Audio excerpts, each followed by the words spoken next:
Radhe friend, हमारे channel में आप लोगों का स्वागत है। हम आप लोग के बीच में एक बहुत प्यारा सा राम जी का सोहर गीत लेकर के आए हूँ। अगर आप लोगों को पसंद आए तो लाइक शेयर सब्सक्राइब आप लोग ज़्यादा से ज़्यादा करें। दुलार प्यार अपना हमें ज़्यादा से ज़्यादा दें। तो चलें आप लोग सोहर गीत सुने। अगर आप लोगों को पसंद है तो कमेंट बॉक्स में ज़रूर लिखें सोहर गीत आप लोगों को कैसा लगा।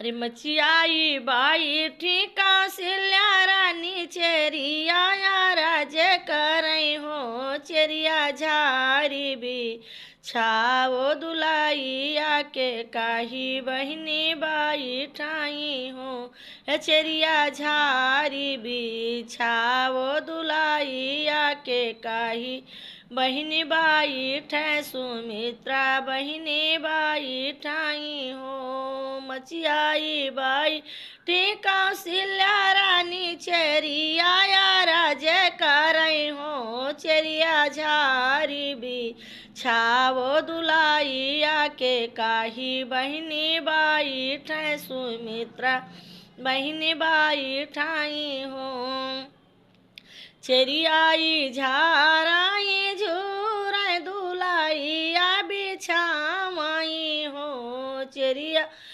झाराई झूराई दुलाई या बिछामाई हो बहिनी आई गैली राना परो सिन के काही नाही आम तो अपने गरा भसती हो हे बहनी आई गैली रान परोसिन के काही नाही आम तो अपने गरा भसती हो यतरी बचानी सुन राजा तो के कही महल गाए हो यतनी बचानी सुन राजा तो के कही महल गाए हो के कही चली चलो कौशल्या महालिया चलाऊ राम जी के सुख दिया खाऊ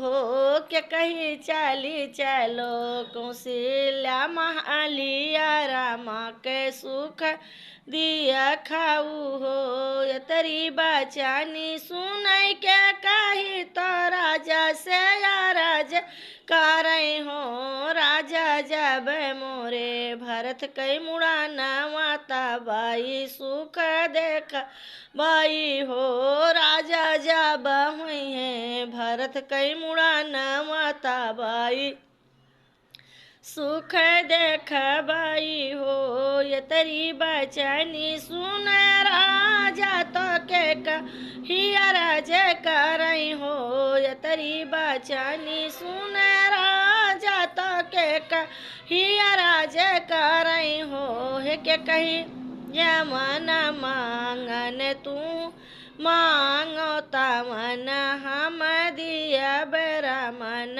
सुख दिया खाऊ हो के कही जामन मांगन तू मांगो तमन हम दिया ब्राह्मण के सुख दिया खाऊ हो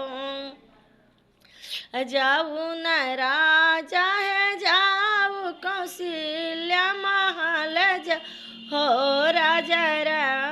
राजा जब हुई है भरत कई मुड़ाना माता बाई सुख देख बाई हो राजा जवन मांगन हम मांग बजवन लाई लिया बाई हो राजा जवन मांगन हम मांग बतावन लाई लिया बाई हो अरे राम के तिलक भारत राम बन बस देऊ हो राम का देऊ बन बस तो तिलक भरत दिह हो हे राजा तब जाबे कौशल्या महालिया सुख हम देख बाई हो अतरी बचानी सुन रानी तो राजा से या राज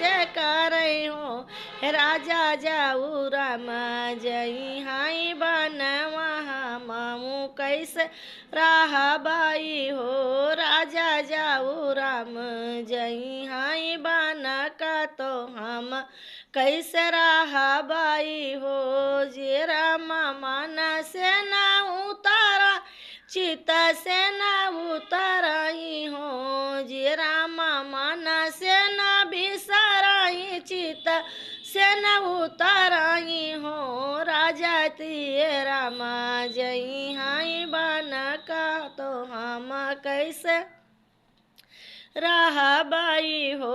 हे राजा जी ये राम जई हाई बन का तो हम कैसे राहा बाई हो। जई है तो जाई है बालैया से लाउटी घर आई हाई हो। जई है तो जाई है बलैया से लाउटी घर आई हाई हो। हे रामा हे राजा छूटी जई है बझनी कनाऊ हृदय से लगाई बाई हो। हे राजा छूटी जई है बझनी कनाऊ हृदय से लगाई बाई हो। मचियाई बाई ठीक कौशल्या रानी चेरिया राजे करे हो। चेरिया झारी बिछावो दुलाइया के काही बहिनी बाई ठै सुमित्रा बहिनी बाई ठाई हो। हे चेरिया झारी बिछावो दुलाइया के काही बहिनी बाई ठै सुमित्रा बहिनी बाई ठाई हो।